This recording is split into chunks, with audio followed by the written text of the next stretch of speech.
Good morning students. Last lecture में हम लोगों ने ह्यूमन नर्वस सिस्टम को कंपाइलली देखा, जिसमें कि आप लोगों ने पार्ट्स ऑफ ब्रेन देखे, फंक्शंस देखे, किस तरह से हर एक पार्ट को अपना अपना जो है वर्क पूरा करना होता है, अलग अलग वर्क के लिए रिस्पॉन्ड करना होता है। ये सब आप लोग ने लास्ट लेक्चर में देखा। आज हम बात करेंगे केमिकल कोऑर्डिनेशन इन एनिमल्स की। अगर आपको याद हो कि जब हमने पहला डिवीजन कराया था, आई थिंक हमने इसी पेज में कहीं डिवीजन करवाया होगा, और लेट मी चेक,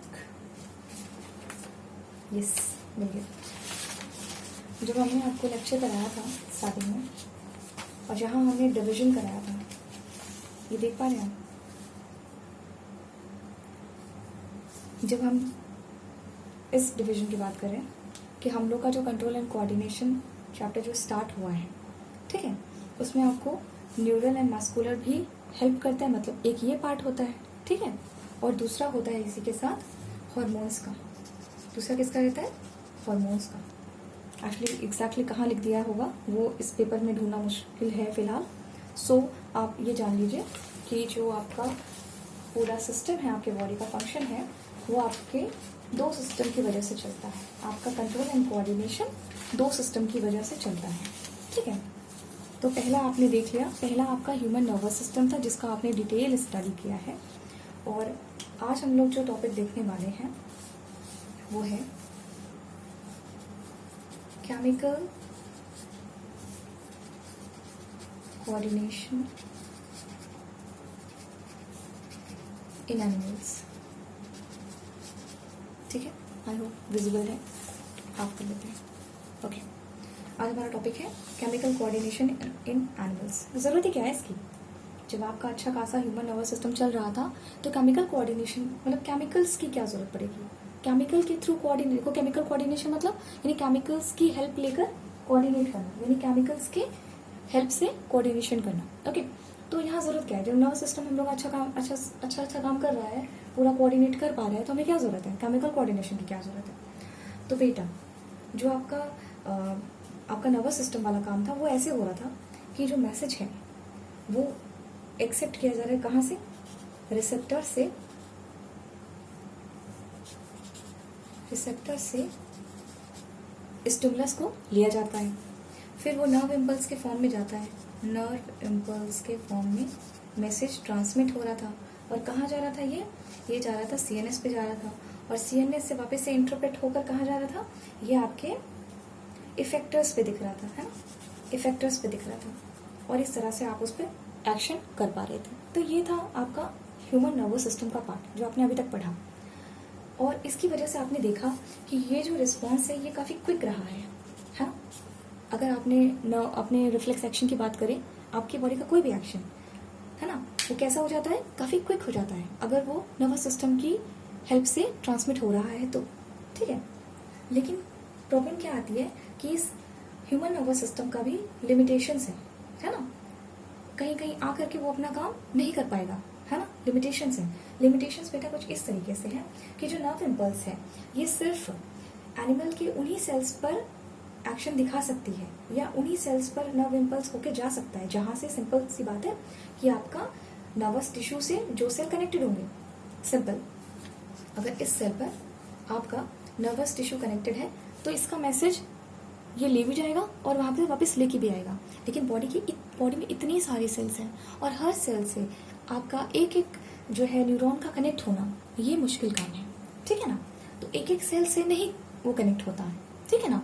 तो इसकी वजह से क्या होता है कि एक तो ये लिमिटेशंस हो गई कि वो आपका मैसेज उसी सेल पे जाएगा। Nerve impulse can reach only those animal cells which are connected by the nervous system, है ना। तो अगर वो उस टिश्यू, उस नर्वस सिस्टम से कनेक्टेड नहीं है, तो इट मीन्स कि मैसेज ट्रांसफर नहीं होगा। Point number 1। पॉइंट नंबर 2 कि जब बेटा ये जब भी जनरेशन होती है या ट्रांसमिशन होती है आपके नर्व इम्पल्स की, तो जो आपका पूरा मैकेनिज्म है, जो ये सिस्टम है जिसमें पूरा आपका मैसेज लेके गया, वहाँ से ट्रांसमिट होकर आया, तो ये जो पूरा सिस्टम है, इसको अपने आप को वापस से रीसेट करने में टाइम लगता है ना। अभी आप लोग 11th में जाएंगे, जब इसको डिटेल स्टडी करेंगे तब आप देख पाएंगे कि मैसेज एक ट्रांसफर होता है, उसके बाद पूरी फिजियोलॉजी में हल्का सा चेंज आता है, ताकि वो नेक्स्ट मैसेज को कैरी करने के लिए रेडी हो जाए, ठीक है। तो आपको लिमिटेशन नंबर 2 पता चल गई, ठीक है। तो बेटा क्या क्या है कि इन्हीं सब चीज़ों की वजह से ये आपका नर्वस सिस्टम को चाहिए कि हमको किसी और के साथ कोऑर्डिनेट करना पड़ेगा, अकेले हमसे काम नहीं चलने वाला है, ठीक है। तो सेल अपने आप जो है कंटिन्यूसली, आपने ये भी देख लिया है ना कि जो है ये अपने आप से किसी तरह से बार बार रीसेट होना पड़ेगा, बार बार इसको मैसेज को जनरेट करना पड़ेगा, ट्रांसमिट करना पड़ेगा, है ना।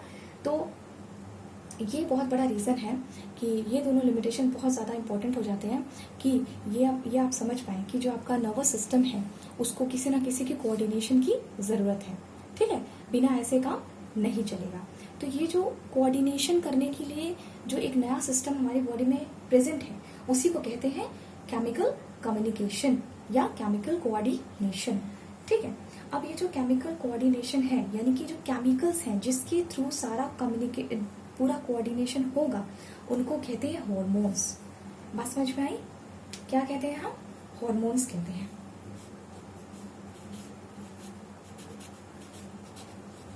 अगर अभी तक ना समझ पाए हो कि हॉर्मोन्स क्या होता है तो हम डेफिनेशन लिख देते हैं।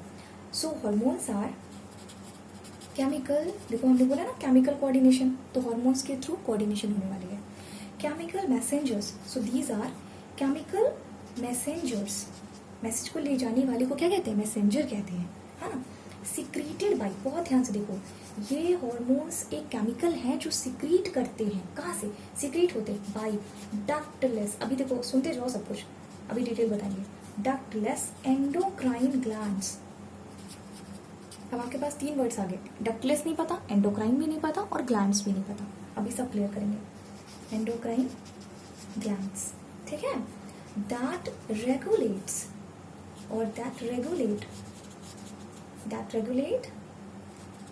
the biological processes in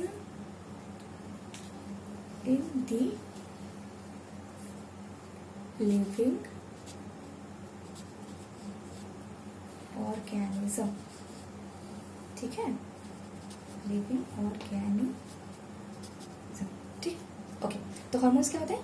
hormones एक तरह के केमिकल मैसेंजर्स होते हैं जो सिक्रीट होते हैं कहाँ से? डक्टलेस एंडोक्राइन ग्लैंड से, और जो क्या रेगुलेट करते हैं? हमारे बॉडी का बायोलॉजिकल प्रोसेस मेंटेन करते हैं। कोई कठिनाई वाली कोई बात नहीं है, अभी बायोलॉजिकल प्रोसेस आपने पूरा फर्स्ट चैप्टर में देख लिया है, ठीक है। तो ये कौन कंट्रोल कर रहा है? हार्मोन्स कंट्रोल कर रहे हैं, ठीक है। अब इसके बाद आपको जरूरत क्या है? ग्लैंड समझने की। ग्लैंड क्या होता है? क्योंकि जब आप ग्लैंड समझेंगे तब आप इसमें एंडोक्राइन और डक्टलेस दोनों चीज समझ पाएंगे, ठीक। ऊपर कर देते हैं थोड़ा सा, आप समझ नहीं पाएंगे। ओके, दिख रहा है बेटा? ओके, तो ग्लैंड्स क्या होते हैं?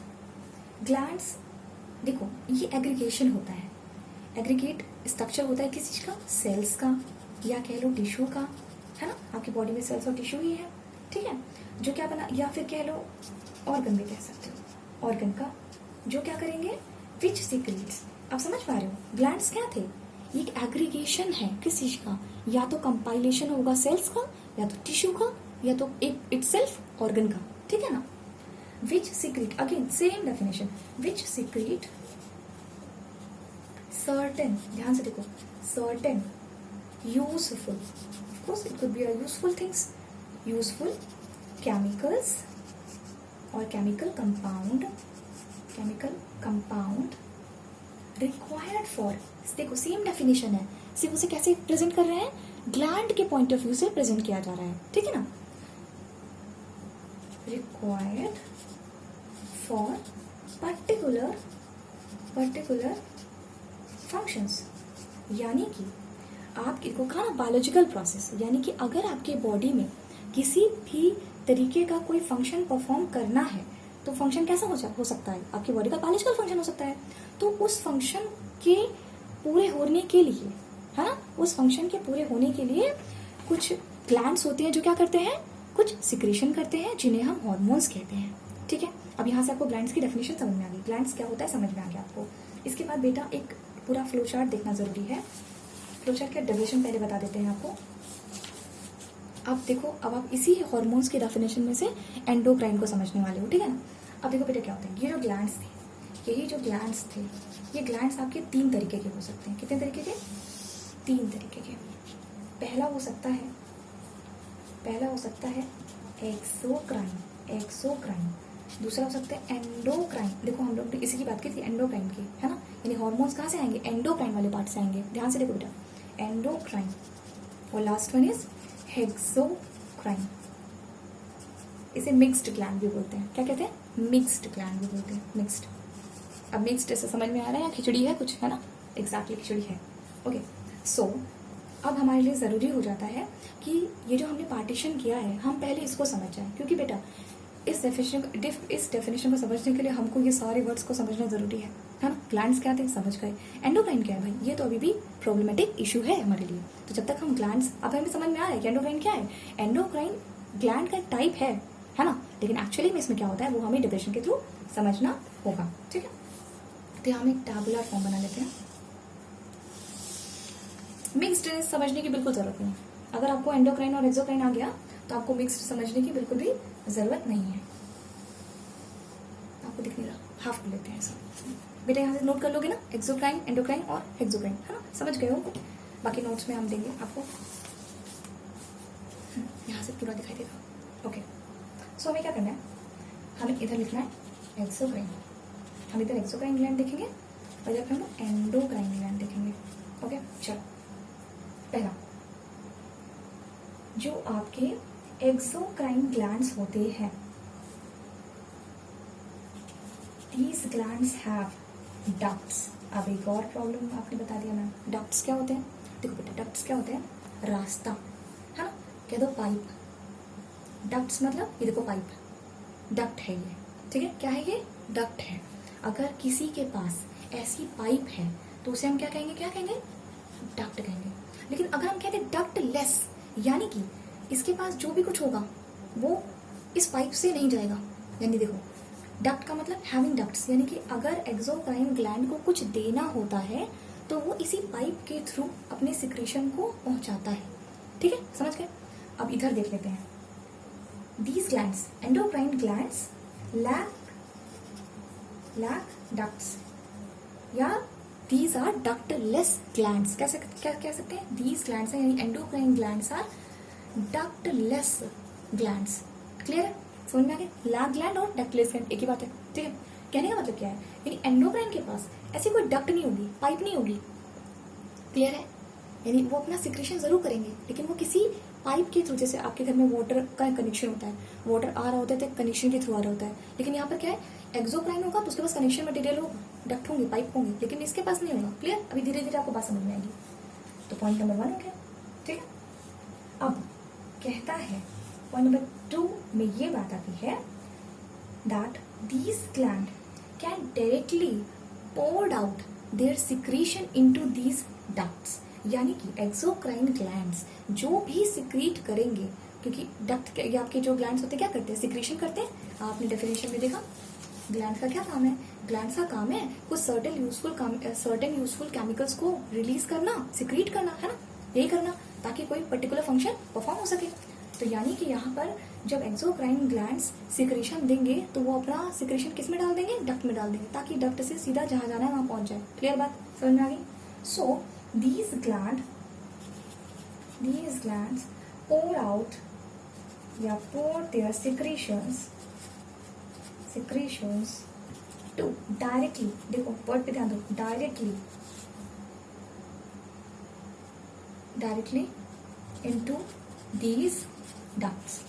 ओके, लेकिन यहाँ पर ऐसा नहीं है ना, यहाँ पर क्या है, यहाँ पे डक्ट में ही डाल रहा है, लेकिन यहाँ पर ऐसा नहीं है। सो ये करेंगे, दे पोर देयर सिक्रेशन, ये इनका जो सिक्रेशन है ये डायरेक्टली कहाँ करेंगे, secretion, pour their secretion directly into the blood. मेरे वर्ड्स पे ध्यान दो, क्योंकि जो हम लिख रहे हैं काफ़ी थिक आपका ये पेन है मेरा, जिसकी वजह से ये बहुत ज़्यादा क्लियरली आपको दिख नहीं रहा हो। ठीक है, directly pour into the blood. ध्यान से देखो, एंडोक्राइन जब सिक्रीट करता है तो डायरेक्ट ब्लड को दे देता है, और ब्लड क्या करता है, सर्कुलेशन में लगा देता है, यानी जहाँ जाना पहुँच जाएगा। समझ में आ गया। लेकिन इनके पास क्या है, जहाँ बोला गया वहीं लेके जाओ। जो आपका एक्सोक्राइन है उसने बोला अगर ये सामान ए से बी को देना है तो बी के पास ही जाएगा, लेकिन एंडोक्राइन में क्या होता है, उसने बोला बी को दे देना, हाँ, तो ब्लड पूरा चक्कर लगा के आएगा और जब रास्ते में जब बी मिलेगा उसको दे के चला आएगा। ठीक है ना, चलो समझ में आ गई बात। चलो थर्ड पॉइंट पे चलते हैं। थर्ड पॉइंट होता क्या है, जो आपके एक्सोक्राइन होते हैं, एक्सोक्राइन ग्लैंड्स जो होते हैं वो जनरली क्या सिक्रेट करते हैं, वो सिक्रेट करते हैं एंजाइम्स। आप देखो, आपको समझ में आ रहा होगा कि कुछ कुछ बातें समझ में आ रही होगी, ठीक है ना। आपके कोर्स में इतना ही, इतना क्या सिक्रेट कर रहे हैं, एंजाइम सिक्रेट कर रहे हैं। और ये क्या सिक्रेट करेंगे, ये सिक्रेट करते हैं हॉर्मोन्स। डिफरेंस समझ में आ गया है ना। ग्लैंड्स थे, जब आपके सलाइवरी ग्लैंड्स थे, है ना, तो उस ग्लैंड में यानी कि वो कौन सा पार्ट था जो एंजाइम सैलिवरी अमाइलेज सिक्रीट किया था, इट मीन्स कि वो एक्सोक्राइन ग्लैंड था। कनेक्ट कर पा रहे हो, ठीक है ना। अब आप लोग हार्मोन्स पढ़ रहे हो, यानी हम लोग एंडोक्राइन के बारे में पढ़ रहे हैं। अब यहाँ पे क्लियर हो गया बेटा, मुझे लगता है अब आपको हार्मोन की डेफिनेशन बिल्कुल समझ में आ गई होगी। डकलेस समझ में आ गया, रास्ता नहीं है बिल्कुल भी, सब कुछ ब्लड में जाएगा। एंडोक्राइन ये क्या सिक्रेट करेंगे, एंडोक्राइन का मेन फंक्शन क्या है, हार्मोन्स को ही सिक्रेट करना, हार्मोन्स को ही सिक्रेट करना। क्लियर है। चलो अब आपको तीनों पूरा डेफिनेशन आ गया, तीनों वर्ड्स आ गए हैं। अब इसमें हम लोग थोड़ा सा डिफरेंस बस देख लेते हैं। ओके, अब यहाँ पर क्या होता है, जो एक्सोक्राइन होता है, जो एक्सोक्राइन होता है वो कैसा होता है, वो ग्लैंड्स हमेशा नियर दी टारगेट साइट होते हैं, यानी जहाँ पे इनको अपना फंक्शन दिखाना है ये उसी के बगल में होंगे एक्सोक्राइन ग्लैंड्स। लेकिन these endocrine glands are situated away from the target site. यानी कि हम आपको बताते हैं, ध्यान से देखना, जब आप इसमें एग्जाम्पल्स देखोगे तब आपको समझ में आएगा। जैसे कि बेटा इसमें आप ऐसे समझो, पेनक्रियास देखा है ना। अगर मैं आपको थोड़ा सा यहाँ पे डायग्राम बना के दिखा दूँ, यहाँ का पेनक्रियास है और ये पेनक्रियास का डक्ट है, देखो ये रास्ता दिख रहा है, देखो ये रास्ता है। और ये कहाँ जाएगा, ये आपके स्मॉल इंटेस्टाइन में सारा सिक्रेशन जाने वाला है। पेनक्रियास ने जो भी सिक्रेट किया है वो कहाँ देना है, उसको स्मॉल इंटेस्टाइन को देना है। हाँ, यहाँ पे डाइजेशन तो नहीं होने वाला ना, इसने सिक्रेट किया और कहाँ देना है, स्मॉल इंटेस्टाइन में। तो ये देखो, इसको ये हो गया ए, सिक्रेशन करने वाला ए, और ये हो गया बी। कलर चेंज करते हैं, ठीक है ना। तो इसको जो भी देना है वो किस में देगा, उसे बी में देना है। तो देखो ये टारगेट साइड उसकी क्या हो गई, बी हो गई। और देखो टारगेट साइड से वो क्या हो गया, एकदम पास हो गया। एक्सोक्राइन ग्लैंड हमेशा टारगेट साइड के पास होते हैं, ठीक है बेटा। ओके, अब ध्यान से देखो, आपकी बॉडी में जो है, जैसे हम उसकी बात करते हैं कि हॉर्मोन्स की बात करते हैं, जैसे मेल की बात करें तो मेल में आपने सेकेंडरी सेक्सुअल कैरेक्टर देखा होगा, बियर्ड का डेवलपमेंट होता है ना। ये सब एंड्रोजन की वजह से होता है। और जो एंड्रोजन सिक्रीट होता है ना, एंड्रोजन जो सिक्रीट होता है वो टेस्टिस में होता है ना। तो टेस्टिस देखो यहाँ पे, अब देखो कहाँ हो रहा है टेस्टिस में। देखो टेस्टिस कहाँ है और किस लिए हो रहा है ये, ताकि बियर्ड की ग्रोथ, बियर्ड वगैरह हो सके, है ना, मुस्टाश हो सके। तो ये सारी चीजें जो हो सके उसका टारगेट कहाँ है, ये सब कहाँ हो रहा है, फेस में हो रहा है। लेकिन टेस्टिस कहाँ है, कितना दूर है ना। ये बात माना कि जो आपका टारगेट है वो कहाँ है, वो फेस है ना। फेस पे आपको बियर्ड लानी है ना। लेकिन कहाँ से सिक्रेट हो रहा है, हार्मोन कहाँ से आ रहा है, एंड्रोजन आ रहा है। एंड्रोजन कहाँ से आ रहा है, टेस्टिस से आ रहा है, ठीक है ना। माना कि इसको कंट्रोल और भी किसी लोगों ने किया है, लेकिन मेन कहाँ से सिक्रेट हो रहा है, यहीं से सिक्रेट हो रहा है, टेस्टिस से। और कहाँ टारगेट साइट है उसका, फेस। देखो कितना दूरी है ना, away from the target site. Clear हो गया। आई थिंक आपको एग्जाम्पल से बिल्कुल क्लियर हो गया होगा। थोड़ा सा टाइम दो, पेज को चेंज करना होगा, ठीक है। अदरवाइज ये काम करते हैं कि आप लोग यहाँ तक ये वीडियो देख लीजिए और अब हम नेक्स्ट वीडियो में पूरा डिस्कशन करते हैं, ठीक है बेटा, इसके आगे का। ओके।